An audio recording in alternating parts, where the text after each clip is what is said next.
Hello friends, welcome to my channel. Friends, AP triple IT 2025కి సంబంధించి నిన్నను అంటే శుక్రవారం రోజు ఒంగోలు ట్రిపుల్ ఐటీ కౌన్సిలింగ్కి ఎంతమంది హాజరయ్యారు, అలాగే చాలా మందిని అయితే ట్రిపుల్ ఐటీ అధికారులు అయితే వారి అప్లికేషన్స్ అయితే రిజెక్ట్ చేస్తున్నారు ఫ్రెండ్స్. ఎందుకంటే ప్రతిది కూడా ఈ వీడియోలో అయితే చెప్పి ఉన్నాను. ఎవరు కూడా వీడియోని స్కిప్ చేయకుండా ఫస్ట్ నుంచి లాస్ట్ వరకు చూస్తే మీకైతే అన్ని విషయాలు అయితే తెలుస్తాయి ఫ్రెండ్స్. అలాగే ఈ వీడియోలోకి వెళ్ళే ముందు ప్రతి ఒక్కరు కూడా ఈ వీడియోని లైక్ చేయండి ఫ్రెండ్స్. అలాగే మన ఛానల్ని సబ్స్క్రైబ్ చేసుకోండి. అలాగే మన ఛానల్ని మీ ఫ్రెండ్స్ అందరికీ షేర్ చేసి సపోర్ట్ చేయండి ఫ్రెండ్స్. ప్రతి విషయము ప్రతి అప్డేట్ కూడా మన ఛానల్ నందు నిరంతరం పెట్టడం జరుగుతుంది. మీకు అవసరమైన విషయాలే కాబట్టి ప్రతి ఒక్కరు కూడా సబ్స్క్రైబ్ చేసి మన ఛానల్ని అయితే ఫాలో అవ్వండి ఫ్రెండ్స్.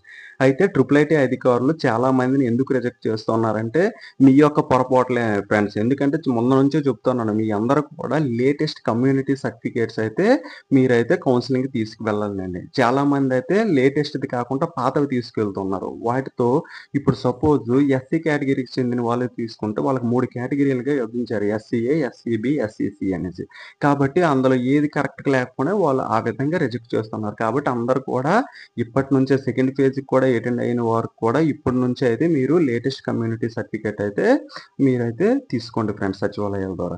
అలాగే న్యూజివీడ్లోని రాజీవ్ గాంధీ ఆఫ్ యూనివర్సిటీలో ఒంగోలుకి సంబంధించిన ట్రిపుల్ ఐటీ కౌన్సిలింగ్ ప్రక్రియ అయితే నిన్నటితో మొదలైంది ఫ్రెండ్స్. అలాగే ట్రిపుల్ ఐటీకి సంబంధించి ఒంగోలు వారికి పీయూసీ తరగతులు అయితే న్యూజివీడ్ ట్రిపుల్ ఐటీ క్యాంపస్లోనే నిర్వహిస్తున్నట్లు ఒంగోలు డైరెక్టర్ ఆచార్య భాస్కర్ పటేల్ అయితే ప్రకటించారు ఫ్రెండ్స్.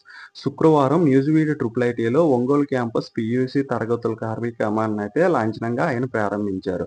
ఈ సందర్భంగా ఆచార్య భాస్కర్ పటేల్ మాట్లాడుతూ న్యూజివీడ్ క్యాంపస్లోనే తరగతులు త్వరలోనే మొదలవుతాయని చెప్పారు ఫ్రెండ్స్. ఎందుకంటే న్యూజివీడ్ క్యాంపస్లో అయితే అన్ని వసతులు తరగతులకు అనుకూలంగా ఉంది కాబట్టి ఇక్కడ వసతులన్నీ అందుబాటులో ఉండడంతో తరగతులు నిర్వహిస్తున్నట్లయితే ఆయన చెప్పారు.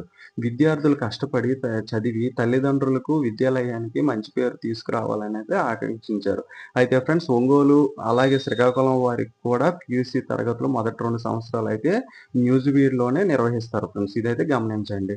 అలాగే ఒంగోలు అడ్మిషన్ల కోసం న్యూజివీడ్ క్యాంపస్లో అధికారులు ఇతర ఉద్యోగులు పడిన కష్టానికి అయితే ఆయన అభినందనలు తెలిపారు. ఎవరంటే భాస్కర్ పటేల్ గారు. ఎందుకంటే చాలా చక్కగా కౌన్సిలింగ్ ప్రక్రియ అయితే అక్కడ మార్నింగ్ 9 నుంచి అయితే జరుగుతుంది. మీరు చేసిన చిన్న పొరపాట్ల వలన మీ యొక్క సర్టిఫికేట్స్ని అయితే రిజెక్ట్ చేయడం అయితే జరుగుతుంది. అది మీరు గమనించి సరైన రీతిలో మీ సర్టిఫికేట్స్ అన్ని అయితే తీసుకువెళ్ళగలరు. అలాగే మొత్తంగా 505 మందిని ప్రవేశాల కోసం పిలిస్తే 470 మందికి అయితే హాజరయ్యారు ఫ్రెండ్స్.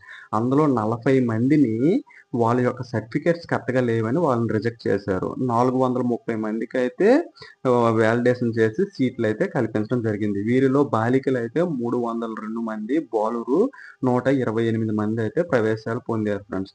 అయితే ఫ్రెండ్స్, ప్రతి ఒక్కరు కూడా గమనించగలరు. సెకండ్ ఫేజ్ కౌన్సిలింగ్ అయితే త్వరలో అయితే స్టార్ట్ అవుతుంది. సర్టిఫికేట్స్ అయితే రెడీ చేసుకోగలరు.